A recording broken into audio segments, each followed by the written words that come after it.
investidor, tudo bom com você? Aqui quem fala é o Daniel Alvarenga, o investidor raiz, e hoje nós vamos para mais um vídeo direto ao ponto, onde eu vou falar sobre as ações da Trisul. Então, se você quer saber mais sobre essa empresa, vem comigo no vídeo até o final e já aproveita para deixar o like para poder dar uma força aqui para o investidor raiz. Se você gostar desse conteúdo, deixa o like para o YouTube entender que esse conteúdo está te ajudando e entregar para mais pessoas, valeu? Então agora, sem mais delongas, vamos para a análise da Trisul aqui na tela do meu computador. Bom, a Trisul, estou gravando hoje, dia 6 de junho, ela está subindo quase 3%. Se a gente pegar no ano, uma alta de 61%, então uma bela porrada, né? 61% de alta e o ano chegando aí na metade, tá voando a Trisul. Se a gente pegar nos últimos 12 meses, uma alta de 45%, quase 46%. Deixa aqui para mim nos comentários, o que você acha da Trisul? Você acha que vale a pena investir ou você acha que é cilada? Comenta aqui se você tem Trisul em carteira, se está sendo só alegria, se você está perdendo dinheiro, deixa aqui nos comentários que eu tô de olho, beleza? Bom, a Trisul, se você ainda não conhece, é uma empresa do setor de construção civil. Ela atua majoritariamente em São Paulo, capital, e ela é mais focada para o público classe A. Tá? A maioria dos empreendimentos ali é para média e alta renda. A parte boa disso, né, que é um público que acaba sendo um pouco menos sensível à questão macroeconômica. Código de negociação TRIS3, então ela só tem ações ordinárias, ela tem um tag along de 100% em suas ações. Entrando aqui na posição acionária, nós conseguimos ver que eles recompraram ações, né? Mais ou menos 2,5% das ações em tesouraria. Nós conseguimos ver aqui que a própria Trisul participações com quase 51% das ações, tá? Então eles estão bem comprados aí, né? Estão bem expostos aí à empresa e tem um free float de aproximadamente 38,5% das ações estão abertas a mercado. Beleza? Então tem um free float aí interessante. Entrando aqui nos destaques financeiros, né? Primeiro trimestre de 23 contra o primeiro trimestre de 22. O que nós conseguimos ver aqui? A receita da empresa cresceu quase 50%, muito bom, tá? Saindo de 164 milhões para 243 milhões. Quando a gente olha para o lucro bruto teve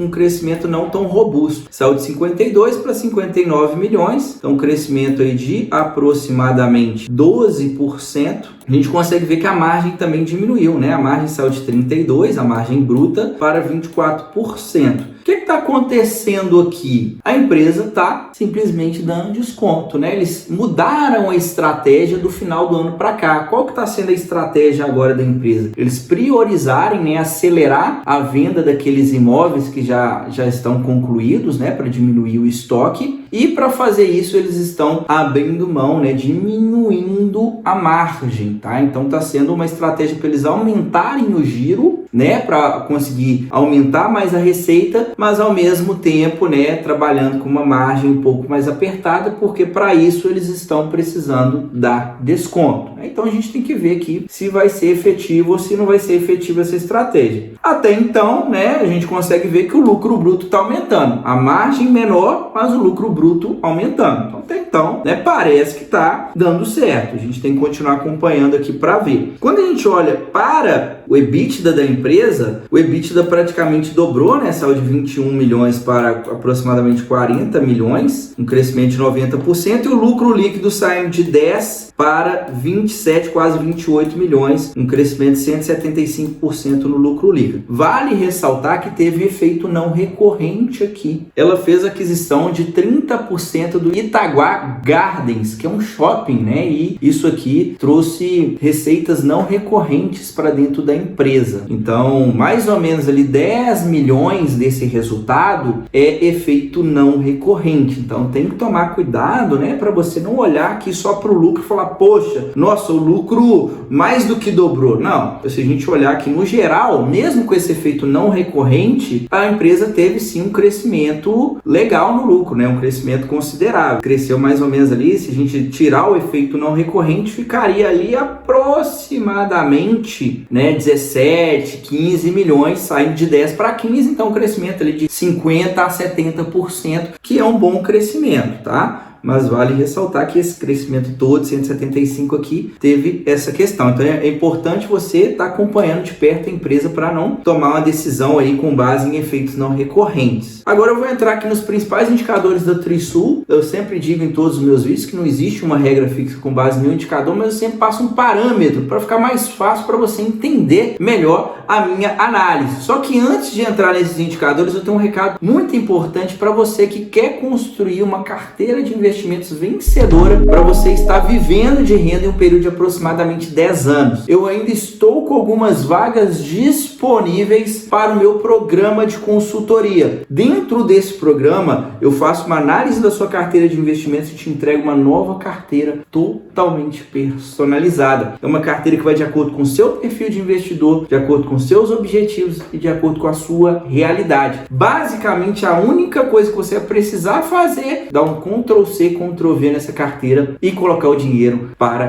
trabalhar. Então, se você tem interesse, é só clicar no primeiro link que vai estar na descrição desse vídeo e entrar em contato comigo via WhatsApp, mas corre, pois as vagas são limitadas, beleza? Cotação do dia 5/6 de 2023, ela bateu aí R$ 5,11, valor de mercado aproximadamente 950 milhões. Então, dentro da nossa bolsa, ela é uma empresa muito pequena, né? Uma microcaps. O que isso quer dizer? Que são ativos mais voláteis, tá? São ativos que tendem a ser mais arriscados. Tem um grande potencial de valorização, né? Você está vendo aí só no ano subindo mais de 60%, então tem muito potencial de valorização, mas ao mesmo tempo também são mais arriscados, né? Na hora da queda também a queda costuma vir mais forte. Então tem que ter um pouco de cautela caso você queira investir em empresas com esse perfil, beleza? Dívida líquida sobre EBITDA 4,9 vezes. No momento a empresa está com endividamento elevado, tá? Eu gosto desse indicador no máximo ali 3 vezes. Quando começa a passar de 3 vezes é um ponto de atenção, tá? Então no momento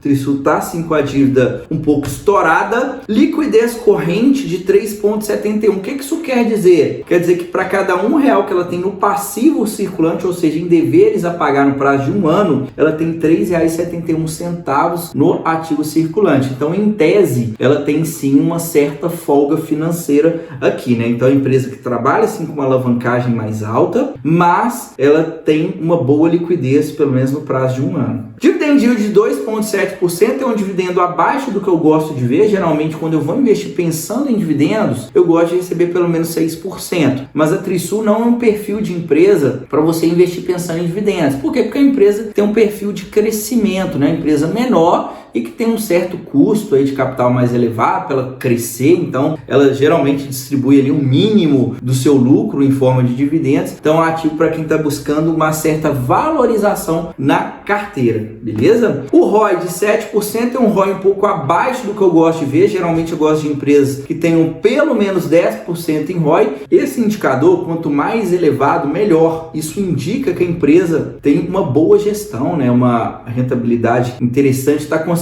de fato gerar valor para o dinheiro que está sendo investido nela. Quando a gente olha para a margem líquida de 10%, é uma margem ok. Geralmente eu gosto de empresas com pelo menos 10%, então tá com a margem ok. Quanto mais elevado, melhor, tá? Indica que a empresa tem algum tipo de vantagem competitiva, que ela tá em um setor onde a concorrência não é tão elevada. Então margem é algo que eu gosto de acompanhar bastante. No momento tá ok aí a margem da Trisul. O indicador de preço que eu estou trazendo aqui é o preço sobre lucro. Ela tá valendo aqui 11 vezes o lucro dos últimos 12 meses. Olhando para esse indicador, ela ainda tá em um bom preço, tá? Nessa cotação aqui de R$5. Geralmente, abaixo de 15 vezes, quanto mais abaixo de 15, mais pode estar indicando que a empresa esteja atrativa, tá? Então 11 vezes sim mostra que ela está com um certo desconto, já esteve mais descontada, né? O último vídeo que eu gravei, ela estava ali rodando com mais ou menos, salvo engano, 8, 7 vezes lucro, estava bem mais atrativa, mas a gente tem que levar em consideração que ela está conseguindo, né, melhorar o seu lucro. Se ela continuar nessa crescente, pode ser que esse preço ainda esteja interessante. Um outro indicador de preço que eu estou trazendo aqui, que é o preço sobre valor patrimonial. É um indicador bem interessante para a gente analisar construtoras. Por quê? Porque mede o valor de mercado da empresa frente ao patrimônio. Quando a gente fala de construtora, a gente sabe que o patrimônio ali é basicamente dinheiro, né, imóveis e terrenos. Então, quando a empresa está abaixo do patrimônio, é um forte indicador que ela esteja descontada. Então, hoje, 0,74 significa que na bolsa ela está sendo negociada valendo 74% do patrimônio. Então, ela está negociada abaixo do seu patrimônio, tá? Então, outro indicador que mostra, sim, que as ações ainda estão descontadas, mas eu vou falar um pouco mais sobre isso no final do vídeo, então continua comigo aqui, beleza? Entrando no histórico de lucros e proventos, a gente consegue ver que a empresa que sofreu bastante ali, né? Tava sofrendo de 2013 até 2016. Depois de 2016 em diante, ela pegou um período muito bom, né? Até mesmo na pandemia ali, 2020, ela ainda veio com um resultado muito forte e 2021 ela começou a entrar numa queda livre. Agora ela está dando uma certa recuperada. Então o que a gente consegue ver aqui nesse gráfico? Que é um ativo cíclico. Tá? Se você for investir em qualquer empresa do setor de construção civil, você tem que entender que essas empresas são cíclicas. Então, quando a gente pega um período de juros mais baixo, o resultado tende a vir muito forte. E o inverso acontece em um período de juros mais alto. Fica mais complicado para esse tipo de empresa. Qual que é o ponto positivo que a gente consegue ver aqui? Que mesmo diante de toda essa variação, né, juros altos, juros baixos, juros altos, juros baixos, ela conseguiu manter o seu histórico de lucros, né? Conseguiu se manter lucrativa, isso aqui é um ponto positivo, tá? E conseguiu continuar pagando dividendos em todo esse período. Isso aqui também é um outro ponto positivo, tá? Mas tem que estar ciente disso. Pode vir um período aí complicado. Então, quando a gente olha aqui a longo prazo, o que acontece? Até 2016, a empresa vinha sofrendo bastante, chegou cotada aqui perto de R$1, centavos, e aí de repente veio aquele ciclo que eu falei, mais ou menos ali até antes da pandemia, 2020, até mesmo 2021, se você pegar aqui, ela saiu de próximo de R$1 e chegou a bater aqui R$12, quase R$15. Então, entregou um retorno muito bom, que a gente está considerando, né, a questão dos dividendos e tudo mais, tá? Mas mesmo assim, um retorno aqui muito bom para quem comprou e segurou. Mas o problema é você conseguir acertar o momento de vender. Porque quem comprou ali mais ou menos a R$10, R$12 e tá com as ações até hoje, tá vendo aí uma queda de 50%, que é uma queda muito expressiva, né? Então, é um ativo, né, conforme eu falei, que você tem que estar sabendo o que está fazendo, porque senão a chance de perder dinheiro é grande, beleza? Bom, agora eu vou entrar aqui no histórico dos resultados da Trisul desde 2015 até o consolidado dos últimos 12 meses, já trazendo aqui o resultado atualizado da empresa do primeiro trimestre de 2023. Você que está acompanhando aqui até agora, se está gostando desse conteúdo, deixa o like, tá? Talvez você tenha esquecido, então vou reforçar com você. Clica aí no botão de curtir, é muito importante para mim, não custa nada, é uma forma de você prestigiar aqui o meu trabalho, beleza? Então vamos finalizar. Bom, a receita crescendo, mais do que dobrou, né? Crescendo quase todos os anos. O EBITDA saiu de 42 milhões para 135 milhões, vem uma crescente, o lucro líquido saindo de 19 para 85. Então assim, melhorou, né? A gente pegar 2015 para cá, deu uma melhorada. Porém, né, aquilo que eu falei, ela vinha em um ciclo muito bom de 2016 em diante. A receita vinha crescendo muito, o EBITDA e o lucro. Então o melhor ano aqui, ó, foi ano de 2020, né? Por quê? Porque era ano ali de juros baixos. A gente pegar 2020, né, os juros ali 2019, 2020, os juros ficou muito baixo. Então, mesmo assim, com o cenário ali de pandemia, você ainda consegue ver que a empresa ainda performou muito bem. Tanto que os juros é importante para esse tipo de empresa, né? Mesmo um cenário bem adverso diante de uma pandemia, ela conseguiu apresentar aqui o seu melhor resultado, né? O lucro de 170 milhões. E aí, o que foi acontecendo? Os juros foi subindo, resultado piorando. 120 milhões, 68 milhões. Então, assim, tem que estar ciente disso, né? Não tem muito o que fazer. A parte boa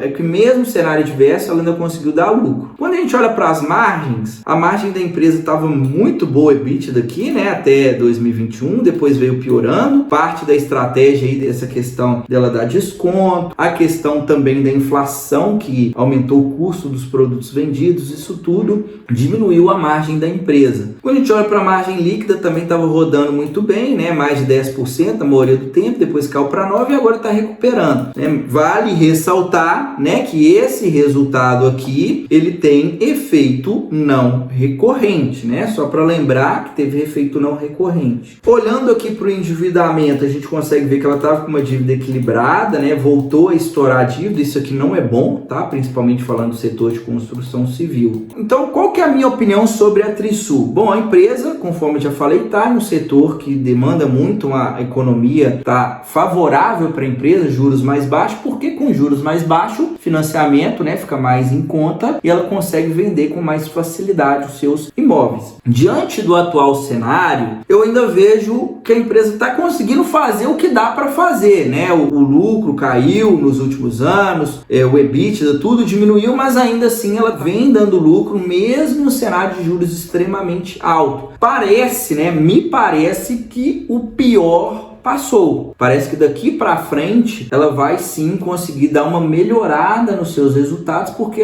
essas empresas elas já estão calejadas. O ponto bom é isso, porque a construtora aqui no Brasil já entendeu como que o mercado é. Então, se ela consegue dar lucro e sabe que ela precisa ser conservadora nesse momento de juros mais altos, ela consegue passar por esse ciclo e na hora que vem os juros baixos, essas empresas conseguem entregar um resultado muito forte e ao mesmo tempo as ações valorizarem bastante. Mas aí, né, qual que é a minha opinião? Vale ou não vale a pena investir? Olha, dá para investir se você quer colocar um ativo mais arriscado na sua carteira, sabendo que no ciclo ruim vai derreter e no ciclo favorável ela vai valorizar bastante, você tem que estar sabendo disso. Parcela pequena, sabendo gerir, dá para ter um bom retorno com esse tipo de ativo. Lembrando que na alta você vai ter que vender, não é aquele ativo que você vai ficar ali carregando com tranquilidade. Então, se a sua estratégia é essa, né? Você quer colocar, Daniel, eu quero colocar na parte da minha carteira onde eu vou correr mais risco para me buscar mais retorno, sabendo que eu vou ter que ter uma gestão um pouco mais ativa. Em determinado momento eu vou vender esses ativos para me colocar um dinheiro e realocar. Beleza, dá para colocar. Agora, se você quer comprar e segurar e ficar ali tranquilo, não é o perfil de ativo, porque em determinado momento ela vai performar muito bem, depois vai derreter, então vai ficar aquilo ali, fico rico, fico pobre, fico rico, fico pobre, né? Então para longo prazo é um setor muito complicado, e esse endividamento que também está me incomodando no momento,